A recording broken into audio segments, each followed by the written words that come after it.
สบายดีทุกคนวันนี้ก็มาเก็บดูกเน้นอุ่นตอนเช้าอันนี้กับแม่เพิ่นคือเอื้อยเขาเอง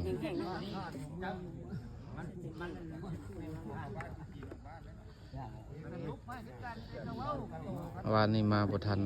มาฮอดกับประมาณ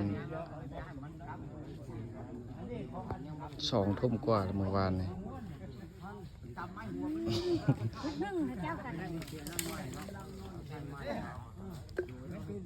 ที่งานบ้านเฮานี่ก็เลยเก็บดูเก็บเที่ยวก่อนถ้าเกิดพันผ้ายังควันอยู่ ให้ดูนะไปนี่เป็นพุ่มหมดแล้วบาทนี้เนี่ยดึงไปได้ว่าให้ชิมซะเอาบาทนี้มาใครเก็บนะอ่อน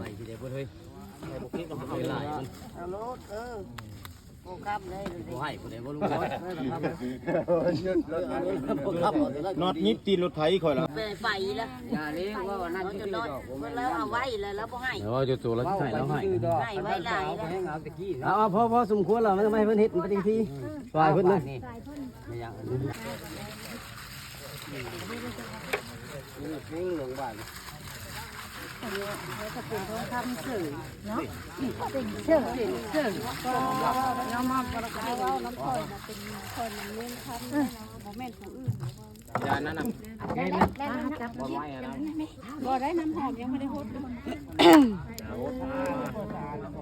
เก็บนวดไม่ว่าแต่เมื่อเคยมาเก็บนอนแล้วก็นวดนะนาฬิกาผู้บอกเขานี่